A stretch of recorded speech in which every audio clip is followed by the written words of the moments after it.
You're at the Coaching Inn, 3D Coaching's virtual pub, where we enjoy conversations with people who are engaged in the world of coaching.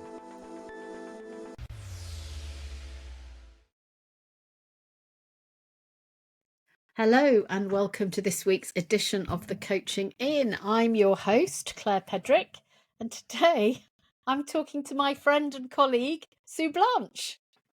Hello. And because I want to know what she's doing about team coaching, I thought you might want to know too. So we thought we'd talk about it together in front of you.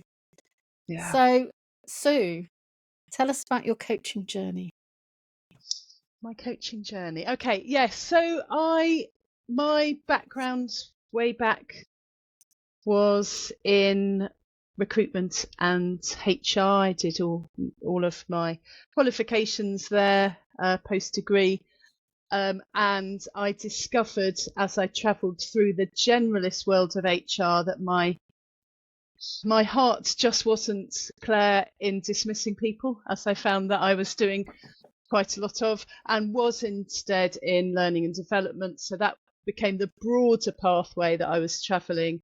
And then I bumped into this organisation. I don't know if you've heard of it, called 3D Coaching. As a person who was looking into my sense of purpose, vocation, mission. What am I being called to? And that opened up my eyes to what coaching was, as I discovered that I might have the answers rather than somebody else having them on my behalf. So that was what intrigued me, what made me curious. And then working that through, did my training in coaching with 3D Coaching, of course, didn't I? Absolutely. Great fun. I remember that in a quite cold hall near Milton Keynes in the UK. I remember that. Yeah. Oh, you're on that one. Was indeed. Yep. I Way met back. somebody last week who was also on that one. So it was a very, very good group, I have to say. What a cohort we were. Yeah, so did my training and was just delighted to be able to use coaching and to enable people in quite a specific place to begin with, work that I'm still doing, work that I'm doing with us, which is for clergy as they are considering what their next post might be. How do they discern that? How do they think about coming through appointment processes and so on, which sometimes feel a bit clunky and so on, and how to do that with a real sense of them, rather than having to make themselves kind of fit something that doesn't feel like they quite fit. So that was kind of like the first coaching work that I was doing. It really connected so deeply with what I felt was important for me. And I'm, as I say, I'm still doing that work a bit, but I'm also doing all sorts of other coaching work as well, which includes team coaching as well as facilitation of groups, as well as action learning sets as well. So, the kind of difference between the one-to-one coaching in different sorts of groups that are there for different sorts of purposes. All of that stuff is fun and good to do. Yeah. And I know that you've made the team coaching your own. That was a wicked. Yeah, absolutely. Yeah, no, absolutely. So tell us about that. Yeah, yes, I will. But I wonder if I can ask you first, actually, if you don't mind. Supervision community, can you just tell me where we are with all of that? What's going on? Supervision community is going really brilliantly, and we've got team coaches in there actually. So we have different layers depending on how many hours people coach. We've got people from around the world. and people can move up and down depending on how much work they've got, which is a bit, I don't think when we set it up we realised how important that was going to be. And hot off the press news, in October I'm starting a silver group, which is for coaches who are doing like 5 to 20 hours for neurodivergent coaches. So I already have a platinum group for coaches who are neurodivergent, who are doing mostly coaching most of the time. And yeah, this is really exciting. So this will be people, so it's lower cost, it's £36 a month plus tax. And it's for any coach who is neurodivergent.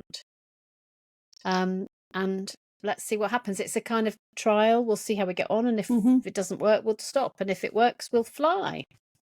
Fabulous. Thank you for asking. That sounds very exciting. I mean, the thing about the supervision community and how that is and how people are with each other is fascinating, isn't it? Because it is about not being by myself. Yeah. But this group who I'm able to just rest my elbow on somebody else's shoulder for a bit. And also, the neurodivergent thing is so interesting, isn't it? Because even since Nathan and Kim and I started thinking about the book, the stats about the number of people in the population globally who are neurodivergent it keeps being recalibrated, because there are so many of us. And so we've always, some coaches have always been neurodivergent. And that's true in teams that you work with, isn't it? Some people in teams have always been neurodivergent. It's just that the people didn't know they were, and the team didn't know they were. Yeah, absolutely. The team didn't know they were, and there might have been we're not quite sure what's going on here, and how great that there is now language, ability, bit more wisdom. I'm sure there's more wisdom that could be collected generally, but well, we have a team, don't we? We have a team, and we didn't know I was. Yeah, and I noticed there are some significant things that we do differently that make life a lot easier. Yeah. Like when I say to you, please tell me the thing I'm most worried about before we start talking about anything else. Yes. Because otherwise I won't listen. Yeah. There's all sorts. Yeah. Good. I wanted to check in.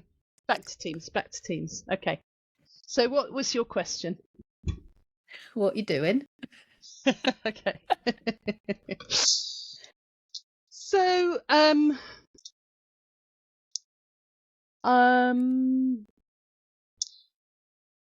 there are a few different things that I wonder about kind of exploring a little bit around the kind of team coaching that I'm doing. Can I offer a slightly different question that might help frame it? Go for it. Well, given simplifying's our thing, I wonder what simplifying team coaching looks like. Yeah, nice. Thank you. Because also, as simplifying is our thing, and we also know that the simplifying isn't easy. It's clearly the same in team environments too. And so some of the things about simplifying in team coaching, I'm just chewing over as you're asking. Some of the really key things would include marvelous rightsizing. And of course, what we do in the room, what I'm doing in the room here, it actually starts here. And I know there'll be people listening on their dog walks. So it's 9 minutes 20 seconds if you need to go and look on YouTube. There we go. Absolutely. It's also not a beautiful description. So maybe dog walkers look at the tree beyond the one that you're seeing in advance. So yeah, the simplifying around the right sizing of the contracting with the sponsor. What is it that needs to happen here? Where do we need to get to? What does this need to look like? What needs to be different? And the systemic nature of that. What needs to be different for the organisation? What needs to be different for this team? What needs to be different for the individuals? And Claire, that question is really interesting, I find, because that question about what needs to be different, often the answer is hard to come by. Even if, there's been lots of conversation in the organisation, let's say, about, well, we think that team coaching would be useful for this team. Yes. But, Because? yeah, exactly. What? So maybe there's a sense of, yes, it would be a useful thing, but actually what does that look like in terms of the what would be different perhaps hasn't been identified as closely as it could do. So it just seems like a good thing to do. But that kind of right sizing with the sponsor or organisation or leader or whoever it is feels like such important work. As you're talking, it reminds me of the work that I've been doing on deeper right sizing, about recognising that there's a thing and a mood. And I'm wondering whether often the thing that needs to be different is the mood. The vibe there. The climate. Yeah. And that I think it's really tough when organisations are very clear on metrics that are numbers based and sales based and so on, to start talking about the mood or it's hard, isn't it? So there might be a couple of different sorts of what needs to be different, but we know, don't we, that if the heart isn't in the room, then actually the numbers aren't going to change anyway. So this feels very, very significant. And then the other thing, as you said, that is that the sponsor, who may be, think of a couple of examples, who may be the leader in the team or maybe external to the team. There's possibilities there. So this person, the one that's external, this might be the L&D person, it might be somebody else who's commissioning the work.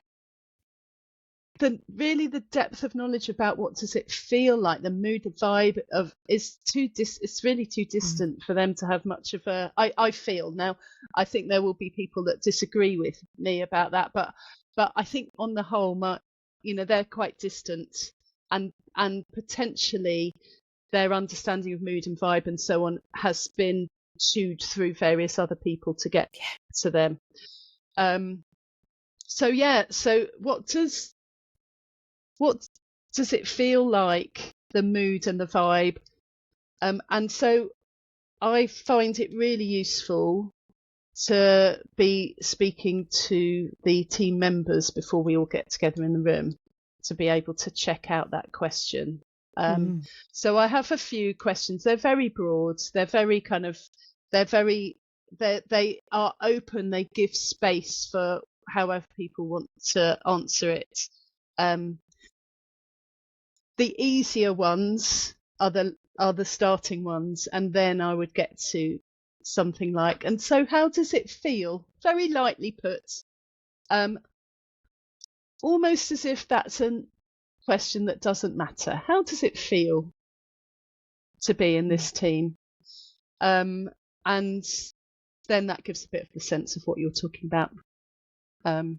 So that I have, before that I get into the room, a bit of a sense of what I might feel, knowing too that the answer to that question was asked, it was asked on a Monday afternoon, and something rubbish had just happened, or whatever. It's never Yeah. it's the truth, and it's not the whole truth. Mm. And so that's data to hold quite lightly, I think, and that all of those questions are then asked again in the room, even though yeah. Have you read The Art of Gathering yet? I have, but it's not here though. Yeah. She says, Priya Parker says that 80% of the work in the room is before you get in the room. Yeah. Yes, and that is for everybody, isn't it? Yeah. So, and I'm just thinking about that number for the team member. Let's say the team member who may not feel delighted, right, Claire, that this is how they're going to spend this time, and then, but the knowledge that the outside bit of work is significant. It's not all what happens here. They will continue to learn as they go through a bit of a journey. But to begin with, they're not coming in with 80% having been done. But actually over time, I think that's true. So my 80% is one bit sponsors, all of the people who've been involved ahead of time. Yeah.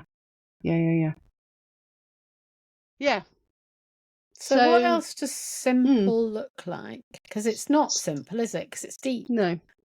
So absolutely. So the deeper right sizing, beginning in the room and throughout, so that the right sizing continues past session 1, every time we meet. How are we doing now? What's changed external to this room? What else? What do we need to change now? This thing that we've talked about, you've talked about, all work is work, and when we join together for session 3 and everyone's having a coffee or whatever, and a bit of a light chat, that lovely kind of pre-conversation stuff, there's so much data in that as well that we can use. So keeping on, attention on, the contract is part of the simplifying. Let's not make assumptions. I was in a team coaching session, and I made an assumption, Claire, and I knew that it was happening as well. I could feel. Do you know what happened to me in that moment? It was, I lost confidence. And so I did the thing of going, I am going to assume that we all know something. And instead of asking the question about what's going on here, and even as I did it, I knew that was the wrong thing. But it was great, because I could then go, oh, look, everybody, that wasn't helpful, was it? Because now we're all a bit baffled, and let's take a step back. So the contracting all the way through. I think the significance of the visuals in this too. So I think one of the things that we need to be engaging with as a team is that we need to be able to look at stuff. And the looking at stuff might be, if we're doing something online, we've got a whiteboard or something that we're all able to look at. In the room, lots of lovely paper on the walls. Things that I think the simplifying is quite attached to what we can see, because it's complex. There's so many complexities going on that being able to focus in and hone in on, okay, we have talked about this thing, we are now talking about this thing. What does that thing look like? So there's something about noticing in what you're saying, but there's also something about distance. Yeah. And getting a little bit further away. Yes. Yep. I know. Yeah. There you go. There you go. Yeah. Yeah. I think so too. And do you know, and this is slightly sidebar-y, but the significance of the visual thing being one that we are all looking at together, as if it's a separate thing, I think is quite interesting. So separate to us. It's us, but it's separate to us. Yeah. So we can ponder and look and see something, notice something different, which is different from us looking in here. So we're looking through the window. Yeah, nice. Yeah, absolutely. At how the team is and how we are in the world. Yeah. No, that's really true. I think another simplifying thing, is about me, in the nicest possible way. In team coaching, I feel like the coach has got to be at their simplest and clearest themselves. So the presence of me, I'm speaking slowly, Claire, to get my words right. The presence of me, the experience of me, needs to feel quite simple as well. My presence as the team coach needs to not add into the complexity.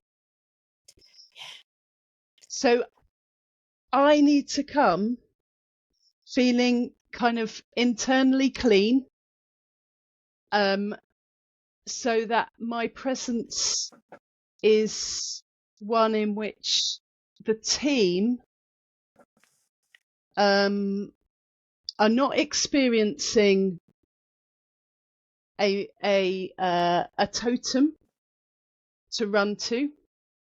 Equally, they are not experiencing anxiety, the complexity. So all of the thinking that I will have done beforehand, I need to know, but to put down, so that what they experience, the presence that I bring, is about a human meeting humans.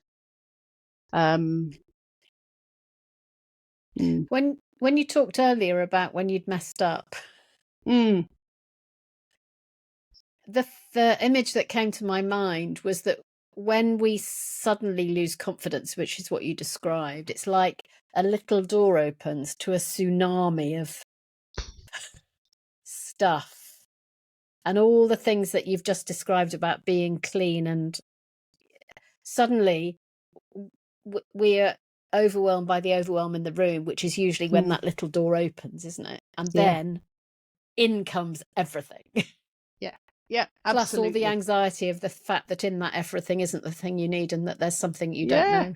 Yeah, absolutely. I mean, the tsunami is so great. It's everything, isn't it? And the time when it all went horribly wrong before suddenly appears, and that one person, Claire, there's always one person, I think, who is looking suspiciously at me, like, ooh, what's she doing here, and I don't really trust her, and all of those things, they all become really big, don't they? Well, yeah. So cleanness and presence, also vulnerability. Yeah. So and there is a line about being vulnerable and safe, because I can't be so vulnerable as to be unsafe. But I also need to know that they know that I don't know what's going to go on. You know, I can hold this. It's lovely to think about our container, which I can hold, but actually I don't know what's in it. And I like to be able to describe that, so that they can feel confident that this isn't going to be like some other interventions that they've had, where the team coach, where I'm at the front telling them what to do, or telling them what they should do, or telling them what they did wrong, or some other thing, but that I'm here safely holding, being the host of their space, so that they can do some great work. I love that host word. Yeah. It feels just right, doesn't it? I was working, Claire, this morning with a group of people where we were talking about the language of what that person does, and host was the one that worked well then. But it's good to be able to also say the other things of what I'm not. So being able to articulate that to a team too, and I'm not your leader, and I'm not a manager, and I'm not mum. I think it's good to name that as well. I am a holder.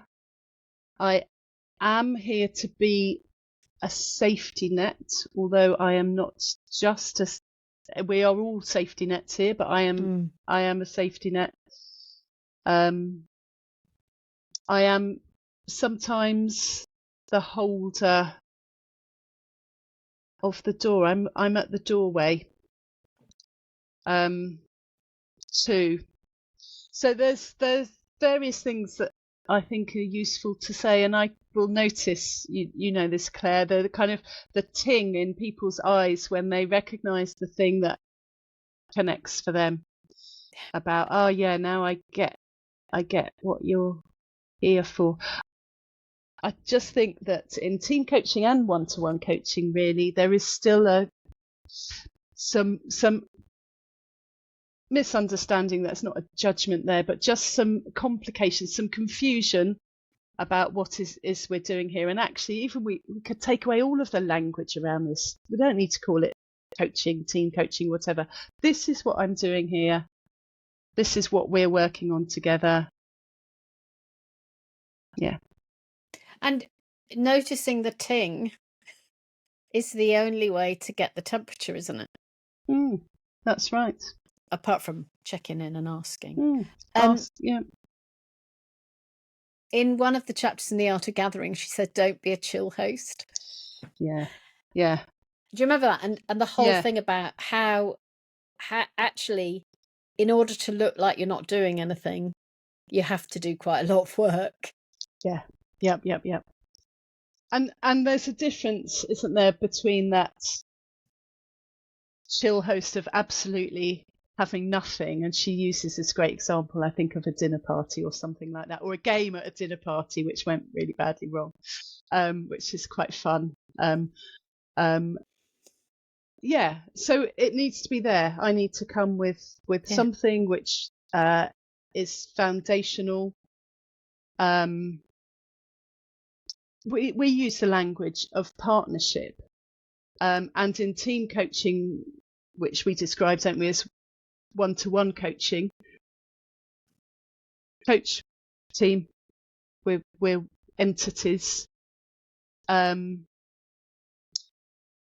know, that's what's going on, is that I am partnering. I am not the chill host bringing nothing. Come on, everybody just gets on with it. But my part of this is process, and your part is content, and therefore we have a partnership in that.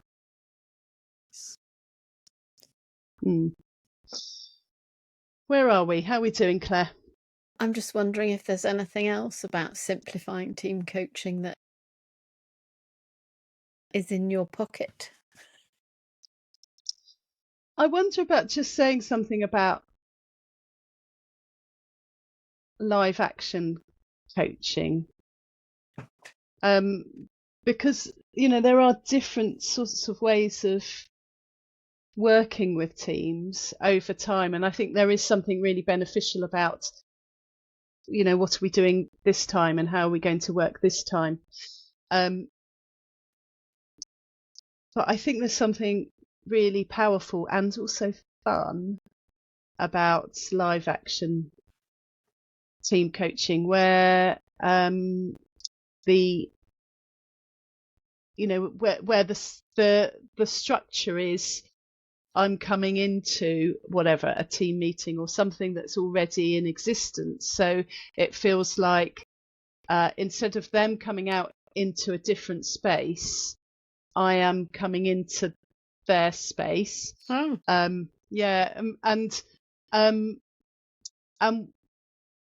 with that kind of work, it's quite interesting to set it up. It's got to be set up in a simple way so that we all know what's going on. Once again, this is your team meeting that you normally have. I'm here. I'm going to be noticing some stuff. We can all be noticing stuff. So I just think this is interesting, that the permission that I ask at the beginning of a session like that, which is, I'll be noticing some things. We've talked about all sorts of things. I'll be noticing some of those things, and I might stop us, pause. Let's have a think about that, and then we'll go back in. Is that okay, everybody? Yeah, they're like, wow, yeah, okay. But the interesting thing, Claire, is that the permission that they seem to give to me by me asking that question, the team then also gives themselves the permission to do it too. To press pause. That's right. Not normal in our normal ways of working. Yeah. I've just noticed, it's just brilliant, I'm intrigued about that. So once again, it's a simple permission. And what's great then is, so what, is that helpful? Was that useful? Like the coming back to that, what did we learn from that?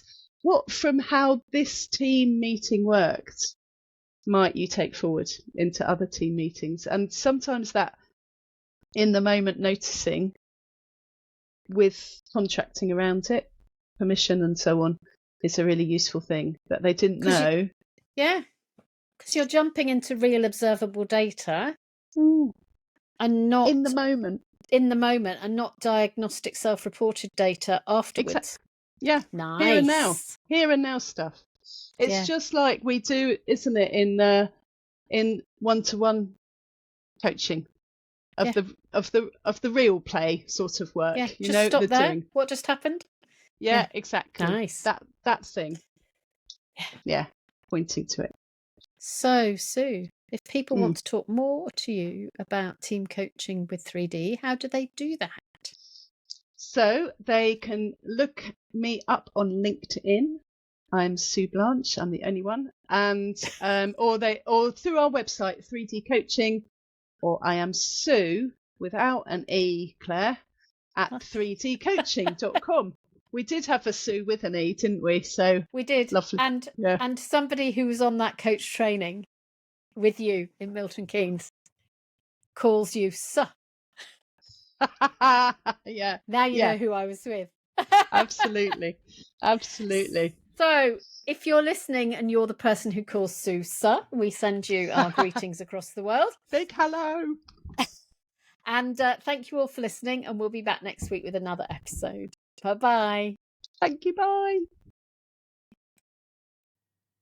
If you've enjoyed what you've heard today, we'd love you to share the podcast with a friend or leave a comment on social media. And if you'd like to become a regular at the Coaching Inn, you can subscribe on Podbean and all major podcast channels. We look forward to welcoming you next time. You've been listening to The Coaching Inn, 3D Coaching's virtual pub. For more information, check out 3dcoaching.com.